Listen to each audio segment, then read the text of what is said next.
అందరికీ నమస్కారం. Welcome to Maira media. రాష్ట్రంలో జరుగుతున్నటువంటి సార్వత్రిక ఎన్నికల్లో కొన్ని ఉత్కంఠ భరితమైనటువంటి నియోజకవర్గాలు ఉన్నాయి. వాటిలో ప్రధానమైంది విజయవాడ పార్లమెంట్ నియోజకవర్గం. విజయవాడ పార్లమెంట్ నియోజకవర్గంలో ఇద్దరు బ్రదర్స్ మధ్య ఒక ఉత్కంఠ భరితమైన పోరు జరుగుతుంది. ఇటువైపు కేశినేని నాని, ఇటువైపు కేశినేని చిన్ని. కేశినేని నాని ఇప్పటికే 2 సార్లు పార్లమెంటు సభ్యులుగా గెలుపొందారు. 3వసారి హ్యాట్రిక్ కొడదామనే చూస్తూ ఉన్నాం. అయితే ఇటువైపు కేశినేని బ్రదర్స్లో కేశినేని చిన్ని తన అదృష్టాన్ని పరీక్షించుకోబోతున్నారు. ఈసారి ఖచ్చితంగా లోక్సభలో గడువు పెడతారా లేదనేది చూడవచ్చు. ఈ ఉత్కంఠ భరితమైన పోరుకు సంబంధించినటువంటి మనతో మాట్లాడటానికి ప్రముఖ రాజకీయ విశ్లేషకుడు ఉమామహేశ్వర రెడ్డి గారు మనతో ఉన్నారు. నమస్కారం ఉమామహేశ్వర రెడ్డి గారు. ఈసారి ఎన్నికలు మామూలుగా లేవు, చాలా ఉత్కంఠ భరితంగా హై టెన్షన్ పుట్టిస్తున్నాయి అన్నమాట. అటువంటి నియోజకవర్గాల్లో ప్రధానంగా విజయవాడ పార్లమెంట్ నియోజకవర్గం అని చెప్పుకోవచ్చు. ఇద్దరు బ్రదర్స్ మధ్య జరుగుతుంది పోరు. ఎలా చూస్తారు కేశినేని నాని, కేశినేని బ్రదర్ చిన్ని? ఆల్రెడీ కేశినేని నానిని విజయవాడ ప్రజలు పార్లమెంటు అభ్యర్థిగా ఆల్రెడీ డిసైడ్ అయిపోయారు. ఏంటి 3వసారి హ్యాట్రిక్? ఎందుకంటే ఇంతకుముందు కూడా నేను కొన్ని మీ విశ్లేషణలో జరిగిందా? మాకు గ్రౌండ్ రిపోర్ట్ కూడా ఉంది. విజయవాడ అంటే నాని, నాని అంటే విజయవాడ.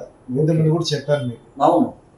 అయితే చంద్రబాబు నాయుడు కుట్రలు కుతంత్రాలకు ఏ విధంగా బలైపోయారో వాళ్ళలో ఒక భాగం నానిగారు. ఏమి 2 సార్లు ఎంపీకి గెలిచిన మనిషికి 3వసారి ఎవరైనా ఎంపీ టికెట్ ఇక ఉంటారా? ఎందుకు ఇవ్వలేదు? ఓడిపోతారని చంద్రబాబు గారు ఇవ్వలేదు. 150 కోట్ల రూపాయలు చిన్ని దగ్గర డబ్బులు తీసుకుని టికెట్ ఇస్తామని చెప్పి ఇది చేశారు. అంటే మనీ ట్రాన్సాక్షన్ జరిగిందా? అదే ఈయన అయితే ముక్కుసూటి మనిషి, ఉన్నది ఉన్నట్టు మాట్లాడతాడు, ప్రజల కోసం పాటుపడతాడు. చంద్రబాబు దగ్గర ఈయన పప్పులు ఉడకవు. ఓకే, అర్థమైందా? నాని వాళ్ళ తమ్ముడు అనుకో, ఎట్లా చెప్తే అట్లా చేస్తాడు. కానీ ఏంటి అసలు అంటే తెలుగుదేశం ఇద్దరు బ్రదర్స్ మధ్య చిచ్చు పెట్టిందని కూడా కొన్ని ఆరోపణలు అయితే ఉన్నాయి. అయ్యా వాళ్ళ చంద్రబాబు నాయుడు నైజం ఏం తెలిసిన ఏమే ఎవరు కొంపలైనా చిచ్చు పెడతాడు. ఇప్పుడు షర్మిలాకు జగన్ రెడ్డికి పెట్టలేదా? సీఎం గారికి పెట్టలేదా? ఓకే, ప్రతి ఒక్కరికి అతని నైజం అదే. అధికారంలో రావడానికి ఎంత నీచమైన పనులైనా చేస్తాడు. నాని గారి గురించి ఒక మాట చెప్తాను మీకు, వినండి. మీరు ఆయనంతకు ఆయన పోటీ నుంచి తప్పుకుంటే తప్ప పర్సనల్ ఏ పార్టీ నుంచి పోటీ చేసినా నాని గారికి గెలుస్తారు. ఎప్పుడైనా సరే, ఎప్పుడైనా ఏ పార్టీ అయినా కానీ, వైసీపీ కానీ ఇంకోటి కానీ. సొంత తమ్ముడు గురించి ఉన్నది ఉన్నట్టు ఆయన చెప్పి పక్కన పెట్టింది ఇతనే.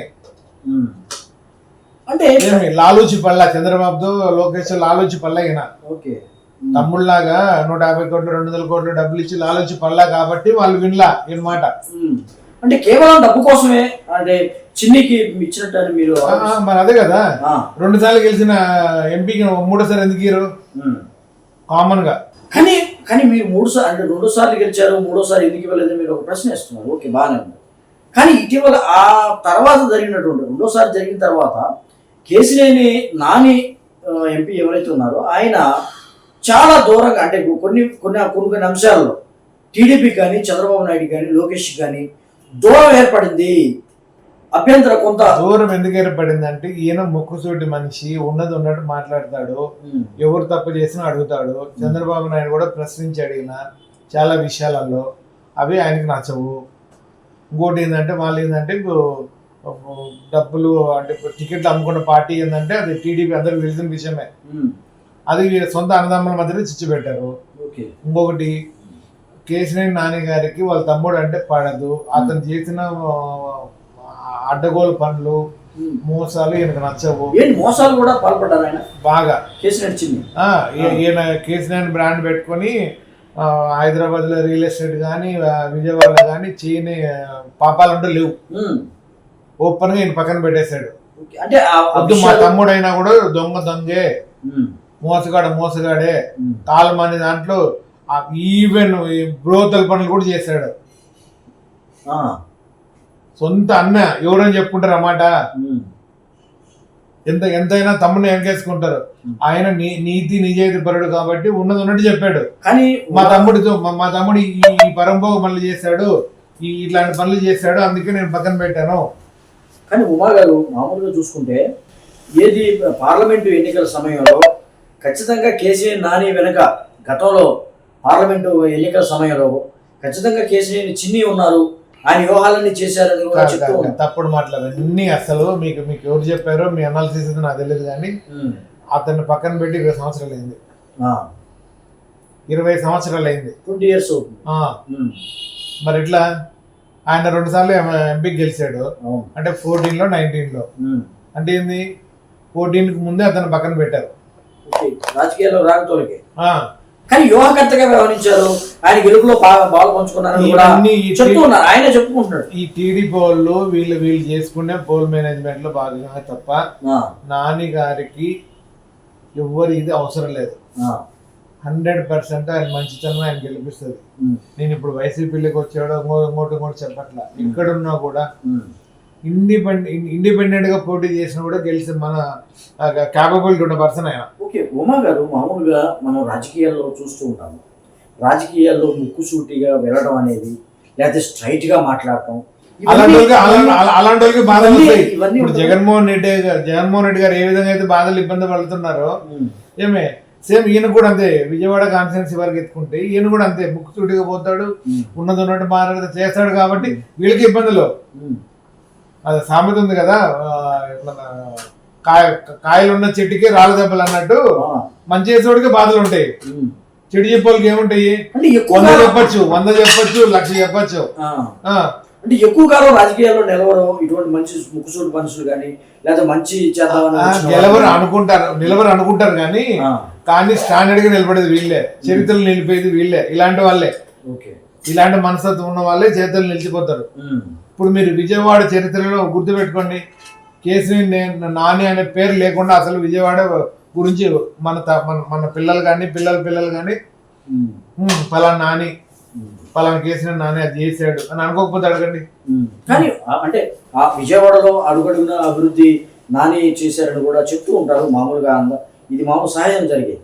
కానీ 2 సార్లు గెలిచినటువంటి కేసీఆర్ నాని మీద కేసీఆర్ చిన్ని పోటీ పెట్టడం ఎంతవరకు అంటే అది సహజంగా అవుతుంది అనుకుంటారా? అది జరిగింది ఏంటంటే, ఈయన ప్యాకేజ్ మనిషి కాదు, తమ్ముడి దగ్గర ప్యాకేజ్ తీసుకున్నాడు లోకేష్. ఏమే ఈయన ముక్కుసూటిగా పోయే మనిషి ఏమే, కాబట్టి తమ్ముడికి టికెట్ ఇచ్చారు. నేను అదే చెప్పాను, ఇంతకుముందు చెప్పాను మీకు ఒక మాట. 2 సార్లు ఎంపీకి గెలిచిన మనిషికి 3వ సారి ఎందుకు ఇవ్వరు? ఏ పార్టీ అయినా కానీ ఇవ్వాల్సిందే కదా. జగన్ 2019లో జగన్ ప్రపంచంలో కూడా గెలిచాడంటే ఆయన సొంత చరిష్మా ఉంటేనే కదా గెలుస్తారు. పోనీ విజయవాడ ఏ కాన్స్టిట్యున్సీలు ఎక్కడికైనా వెళ్ళండి, 7 కాన్స్టిట్యున్సీలలో ఏమే ఆయన పర్సనల్ గా ఎవ్వరు కూడా ఒక మాట అన్నారు. అది వైసీపీ కానీ టీడీపీ కానీ ఇంకోటి కానీ ఎవరు ఏం అతను మాట్లాడరు. ఎందుకు మాట్లాడరు? ఓకే, చిన్ని గారు యాక్చువల్గా చాలా అంటే ఈ ఎన్నికల్లో చాలా డబ్బుతో చాలా ఇచ్చేస్తున్నారు. వాళ్ళు ఎంత డబ్బులు పెట్టుకున్నా ఏం పెట్టుకున్నా మీరు రాసి పెట్టుకోండి, కేసీఆర్ నాని ఏ పార్టీ తరఫున పోటీ చేసినా ఆయన బతికున్నంత వరకు, ఆయన పోటీ చేసే వరకు విజయవాడ ఎంపీ సీట్ అయింది. వైసీపీలు ఉండి మూ పార్టీలు అది. కానీ కేసీఆర్ నాని ఎంపీ ఏదైతే ఉందో తెలుగుదేశం వీడి వైఎస్ఆర్సీపీకి వస్తే పెద్ద ఎత్తున మన విజయవాడ పార్లమెంట్లో ఉన్నటువంటి తెలుగుదేశం నాయకులు కానీ కార్యకర్తలు కానీ పెద్ద ఎత్తున తరలివచ్చి వైసీపీలో చేరతారని అనుకున్నారు. కానీ అవి ఏమి ఇప్పుడు కూడా జరగలేదు. ఇప్పుడు ఇంకోటి ఏంటంటే, ప్రజలు ఇప్పుడు ఎవరు కూడా ఇప్పుడు మీరు ఎగ్జిట్ పోల్స్ ఇవే అనుకుంటారు తప్ప ఎగ్జిట్ పోల్స్ కూడా కరెక్ట్ కాదు. ఎవరు జనాలు ఇప్పుడు బయటపడి చెప్పట్లా. ఇంకోటి ఏంటంటే, ఈ కాన్స్టిట్యున్సీలో ఉండేది ఎక్కువ కమ్మ సామాజిక వర్గం. ఏమైంది, నాయకులు ఈయన విభేదించారు కానీ ప్రజలు విభేదించలే. ప్రజలు ఓటు రూపంలో చెప్తారు. ప్రజలు ఏం మీ ముందుకు వచ్చి నేను నానికి సపోర్ట్ అని చెప్పరు, ఓటు రూపంలో చెప్తారు. కానీ వీళ్ళు చేసుకున్న ప్రచారం ఏంది, తమ్ముళ్ళు మేము వెళ్ళేసినాము అది ఇది చెప్పుకుంటున్నారు. అది కాదు. ఓకే అండి. ఇప్పుడు అన్నదమ్ముల మధ్య పోటీ అంటే ఎవరికైనా ఆసక్తికరంగా ఉంటుంది. విజయవాడలో అసలు ఎవరు గెలుస్తారని పెద్ద ఎత్తున రాష్ట్ర వ్యాప్తంగా బెట్టింగ్లు కూడా జరుగుతున్నాయి. అంటే చిన్ని అంటే కేసీఆర్ నాని మీద చిన్ని సరైన పోటీదారుడని మీరు అనుకుంటున్నారు? అయితే అందరికీ నేను నమస్కారం చేసి చెప్తున్నా, పొరపాటున కూడా నాని మీద బెట్టింగ్ కట్టద్దండి. గెలుస్తాడని నాని మీద కేసీఆర్ నాని మీద ఓడిపోతాడని బెట్టింగ్ పెట్టద్దు. మీ జీవితాలు సంకనాకిపోతాయి. ఎందుకనంటే అతను ఎంత నీచుడో ప్రజలందరికీ తెలుసు. సొంత అన్న రక్తం మధ్య పట్టుకున్నోళ్ళే కదా ఇద్దరు. ఎందుకు ఒక అన్న పక్కన పెడతాడు నిన్ను? నువ్వు ఎన్ని ఏదో పనులు చేసింటే నువ్వు చేయను. కాలు మంది దాంట్లో ఉన్నావు, రోదల పనులు ఉన్నావు, భూ కబ్జాలు ఉండవు. ప్రపంచంలో ఒక మనిషి ఏ తప్పులు చేయకూడదు ఆ తప్పులన్నీ చేస్తావు. అందుకే పక్కన పెట్టాడు. హైదరాబాద్ లో ఉన్నాయి, విజయవాడలో ఉన్నాయి, లేని చోటు లేదు. అందుకే ఆయన పక్కన పెట్టాడు. ఆ డబ్బులు తీసుకొచ్చి లోకేష్ ఇచ్చి లోకేష్ దగ్గర సీట్ తీసుకున్నాడు 150 కోట్లు పెట్టి. ఏమే అందుకే ఈయనకి ఇవ్వాల. ఈయన ముక్కు చోటు మనిషి, ఈయనేమో ప్రలోభలకు లొంగడు. నేను కరెక్ట్ చేస్తాను, ఇస్తే ఈ లేకపోతే లేదంటాడు. అందుకోసమని ఈయన పక్కన పెట్టారు మీరు. అది కరెక్టేనా? 2 సార్లు గెలిచిన మనిషి, 2 సార్లు గెలిచిన మనిషికి నువ్వు ఎందుకు టికెట్ ఇవ్వాలా? కరెక్టే. వైసీపీలోకి వచ్చాడు. వైసీపీలోకి జాయిన్ అయిన తర్వాత మరి ఎంపీ పదవి మళ్ళీ ఆయన నియోజకవర్గం ఆయనకే ఇచ్చాడు. అంటే వైసీపీలో ఏమైనా తీసుకున్నాను? ఏం లేదు. కామన్ గా జరిగింది ఏంటంటే యాక్చువల్ గా ఆయన ఇండిపెండెంట్ గా పోటీ చేయాలనుకున్నాడు. ఈయన ఎప్పుడైతే టీడీపీకి రాజీనామా చేసి బయటకు వచ్చాడో జగన్ గారు చెప్పడము ఈయన కలిపోవడం జరిగింది తప్ప ఆయన ఏ కండిషన్ అన్కండిషనల్ గా చేరిన మనిషి ఆయన. ఏది నాకు పదవి కావాలని కానీ మళ్ళీ ఎంపీ టికెట్ కావాలని కూడా అడగల. జగన్ గారు పిలవడము ఈయన చేరిపోవడం 2 జరిగిపోయినాయి. ఆటోమేటిక్ గా ఆయనే అనౌన్స్ చేశారు తప్ప ఏమి ఇక్కడ కండిషన్స్ ఏం లేవు. ఇక్కడ 150 కోట్లు 200 కోట్లు బ్యారెల్ ఏం లేవు అక్కడ. కరెక్టే మీరు అన్నది. 2019లో జగన్ వేవ్స్ బాగా ఉన్నప్పటికీ కూడా కేసీఆర్ నాని గెలిచాడు. కానీ ఇప్పుడు కేసీఆర్ నానియే వైసీపీలోకి వచ్చాడు. ఇప్పుడు జగన్ కి అంత వేవ్ లేదని కూడా చెప్తూ ఉన్నారు. ఈ వేవ్ లేదనే టైంలో కూడా ఈయన గెలిచే అవకాశం ఉంది అనుకుంటున్నాను. వేవ్ లేదని ఎవరు చెప్పారు మీకు? ఎవరు చెప్పారు? వేవ్ ఉందా? 2019లో ఏం చేయని జగన్ 150 సీట్లు ఇచ్చినప్పుడు ఇన్ని సంక్షేమ పథకాలు పెట్టి పేద బడుగు బలహీన వర్గాలకు అందరికి చేరువైన మనిషిని ఎందుకు అంటే ఆంధ్రప్రదేశ్ మధ్య విజ్ఞత లేదనుకుంటున్నారా ఏంటి మీరు? ఉందనుకుంటున్నారా? అదేగా చెప్తుంది నేను. ఏం 2019 వరకు ఆయన సీఎం కాలే కదా. అప్పట్లోనే 150 సీట్లు ఇచ్చిన తర్వాత ఇంత సంక్షేమ అభివృద్ధి చేసిన తర్వాత ఎక్కువ రావాలని తక్కువ ఎందుకు వస్తాయి? ఎక్కువ ఉంటుందంటారా? మరి కానీ ప్రతిపక్షాలు అంటాయి కదా ప్రజా వ్యతిరేకత ఉంది. అయ్యా నేను నీ మీద పోటీ చేసినప్పుడు రోడ్డు మీదకి వస్తే ఏదో ఒకటి మాట్లాడాలి. మాట్లాడకపోతే ఓడిపోయినట్టే. అది యాక్సెప్ట్ చేయలేము. అది మహాకూటమి కాదు, మాయా కూటమి. ఏమే ఇప్పుడు మోడీ గారు ఏంది సెంట్రల్ లో ఒక మాట చెప్తారు, ఒక స్టేట్ లో ఒక మాట చెప్తారు, ఏపీకి వస్తే ఒక మాట చెప్తారు. ఏమన్నా ఒక విజన్ ఉందా? చెప్పండి. వీళ్ళు కలిసి ఏమన్నా ఒక మాట మీద ఉన్నారా? లేదు. ఎలా నమ్ముతారు ప్రజలు? ఫైనల్ గా చెప్పండి ఏంటి బ్రదర్స్ లో ఎవరు గెలిచే అవకాశం? 100కి 200% రాసి పెట్టుకోండి మీరు. కేసీనేని నాని గారికి పోటీనే కాదు. 100% రాసి పెట్టుకోండి. ఎలక్షన్ తర్వాత మళ్ళీ నా దగ్గర రండి. నా మాట అవునో కాదో మీరు. కేసీనేని నాని గారికి పోటీనే కాదు. ఎవరు పోటీ కాదు? ఎవరు పోటీ కాదు. చంద్రబాబు నాయుడు లోకేష్ నిలబడిన కూడా పోటీ కాదు. విజయవాడలో కేసీఆర్ నాని 100% లక్ష మెజారిటీతో గెలవబోతున్నారు. ఇది ఉమా గారు చెప్తున్నారు. కేసీఆర్ నాని పోటీ విజయవాడలో ఆయనకు పోటీ ఎవరు లేరు, సాటి ఎవరు లేరు.